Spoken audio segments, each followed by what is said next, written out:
পানীয় জলের কষ্টে ভুগছে সীমান্তবর্তী সুন্দরবনের মানুষরা। পুকুরের নোংরা জল খেয়ে দিন কাটাতে হচ্ছে কয়েক হাজার বাসিন্দাদের। আজও পর্যন্ত প্রত্যন্ত সুন্দরবন অঞ্চলের সীমান্তবর্তী এলাকায় পৌঁছায়নি পাইপলাইনের মাধ্যমে পরিশুদ্ধ পানীয় জল। এমনকি গ্রামে নেই কোনো ওয়াটার এটিএম বা ওয়াটার ট্রিটমেন্ট প্ল্যান্ট। আজও পর্যন্ত গ্রামের পানীয় জলে বসানো হয়নি কোনো নলকূপ। তার ফলে প্রত্যন্ত সুন্দরবন অঞ্চলের সীমান্তবর্তী এলাকায় মানুষের পুকুরের জল খোলা আকাশের নিচে অপরিচ্ছন্ন জায়গা থেকে অস্বাস্থ্যকর পরিবেশে শোধন করে খেতেই হচ্ছে। গ্রীষ্মের এই দাবদাহে বহু দূরান্ত থেকে সাইকেলে করে কাছারি পুকুরের জল সংগ্রহ করছেন হিঙ্গলগঞ্জ সাহেবখালী এলাকার মানুষেরা। এমনটাই ভাবে পানীয় জলের কষ্টে ভুগতে হচ্ছে হিঙ্গলগঞ্জের সাহেবখালী গ্রাম পঞ্চায়েতের অন্তর্গত চারালখালী এলাকার বাসিন্দাদের। চারালখালী সহ বেশ কয়েকটি গ্রামে পাইপলাইনের মাধ্যমে পরিশুদ্ধ পানীয় জল তো দূরের কথা, আজও পর্যন্ত বসানো হয়নি পানীয় জলের কোনো নলকূপ। একেবারে সীমান্তবর্তী একটি পুকুরের পানীয় জল সংগ্রহ করে কোনো রকমের তৃষ্ণা মেটাচ্ছেন এই কয়েক হাজার বাসিন্দা।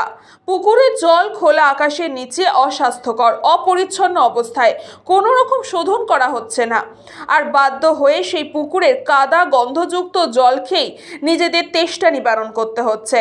কিলোমিটারের পর কিলোমিটার সাইকেল চালিয়ে ড্রামে করে পানীয় জল ভরে নিয়ে আসতে হচ্ছে স্থানীয় বাসিন্দাদের। গত কয়েক বছর আগে সুন্দরবনে গিয়ে মন্দির উদ্বোধনের পাশাপাশি সুন্দরবনকে ঢেলে সাজানোর প্রতিশ্রুতি দিয়েছিলেন মুখ্যমন্ত্রী, কিন্তু সেই প্রতিশ্রুতি যে শুধুই প্রতিশ্রুতির হয়ে রয়েছে তা একবারে চাক্ষুষ প্রমাণ পাওয়া যাচ্ছে এই গ্রামের অবস্থা দেখে।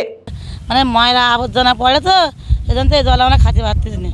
জলটা একটু ভালো করে দাও যাতে যাতে ভালো। আমরা এই জল তো খাচ্ছি, আর কোথাও পুকুরের জল, আমাদের তো কোনো জল নেই এই পুকুর ছাড়া। আমাদের এই পুকুরের জল ছাড়া আমার জীবন নেই, জান কত এই পুকুরের জলে আমরা এই যে পুকুরের জলেই খাই না, কোথাও জল পাওয়া যায় না এই পুকুরের জল ছাড়া। সাহেবখালী 5 নম্বর 4 নম্বর 2 নম্বর 1 নম্বর 3 নম্বর সব জায়গা থেকে এই জল খায়।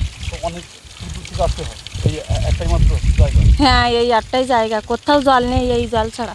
এই ফিল্টার করে, এই বালিতে ফিল্টার হয় আমাদের এখানে।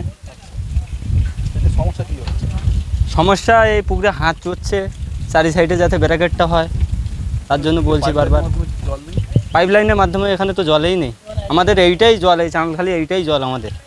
ব্যুরো রিপোর্ট, নিউজ বঙ্গ টাইম।